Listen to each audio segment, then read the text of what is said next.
You know that feeling when you open up an ancient text and you just feel totally lost? The book of First Corinthians, a letter that's nearly 2,000 years old, can definitely feel like that. It just jumps all over the place, and it's so easy to get disoriented. But what if I told you there's a hidden blueprint, a secret logic that once you see it makes the whole thing just click into place? Well, stick with me, because once you spot these two little clues, this ancient letter is going to open up in a way you never expect. I mean, on the surface, First Corinthians reads like this chaotic list of problems. The author, Paul, is dealing with everything from bitter factions in the community to people suing each other. Then he's on to arguments about marriage and what food is okay to eat, and even how people are using spiritual gifts. It all seems completely random. And this, of course, raises the big question for anyone trying to get a handle on this letter. Is it just a disconnected collection of rules and complaints, or is there a deliberate, logical structure holding the whole thing together? Is there a method to all this madness? The answer is a huge yes. There is a brilliant structure, and the author himself actually leaves us two distinct clues to help us find it. Once we learn how to spot these two clues, the entire letter just unlocks, and it transforms from this confusing list into a really clear, organized response to real-world problems. Okay, so our first clue is all about the big picture, how Paul organizes the main body of the letter. And here's the trick. He doesn't group things by theme. He groups them by how he heard about the problems in the first place. And that brings us to the key. The entire body of the letter is broken down into just 3 major sections, and each one corresponds to a different way Paul heard about what was going on in Corinth. And this is so crucial. These divisions aren't arbitrary. Each one is a direct response to a different source of information Paul had gotten about the community. He's basically organizing his reply based on who told him what. So what are these 3 sources? Well, first, we have a specific oral report from a trusted source. Second, there are some general, widespread rumors that were flying around.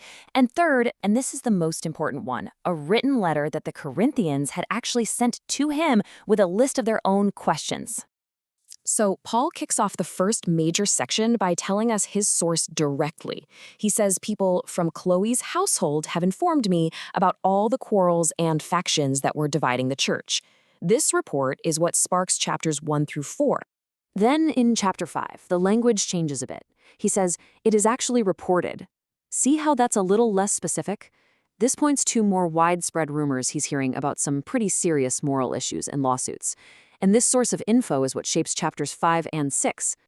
And then we hit the third and final signpost, which kicks off the largest section of the entire letter.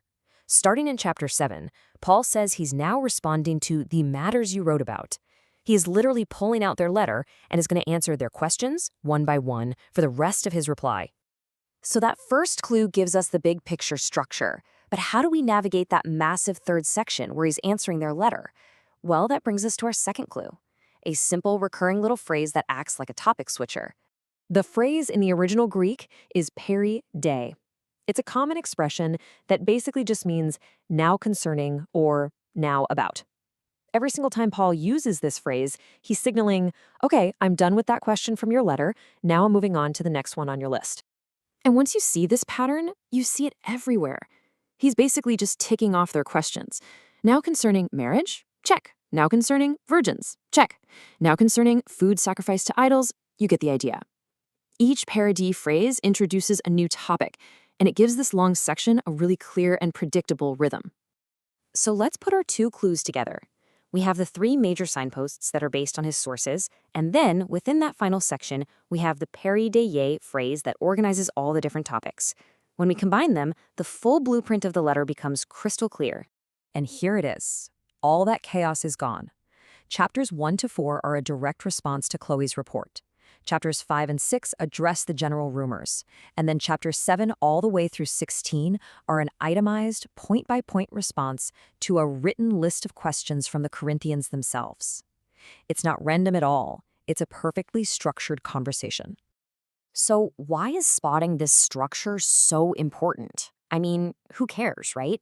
Well, it matters a ton because it completely changes how we experience the text. It stops being a static list of ancient rules and becomes something far more dynamic and alive. Before you understand the structure, the letter can feel like just a jumble of disconnected ideas.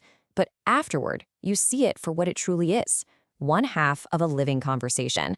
Paul isn't just lecturing into a void. He's actively engaging with specific reports and questions from a real community that's facing real challenges. So the big takeaway here is this. Understanding the structure moves us way beyond just reading rules. It actually reveals the dialogue behind the text. We see their real-world problems, we understand the author's logic, and most importantly, we get the context, the why behind the words, which changes absolutely everything. And this brings us to a final thought. Unlocking the structure of 1 Corinthians isn't just some academic exercise. It's a powerful reminder that behind every ancient text, there's a context, there's a conversation, and there's a reason. So the question it leaves us with is this. How does asking, why was this written, change the way we approach not just this letter, but any piece of history we're trying to understand?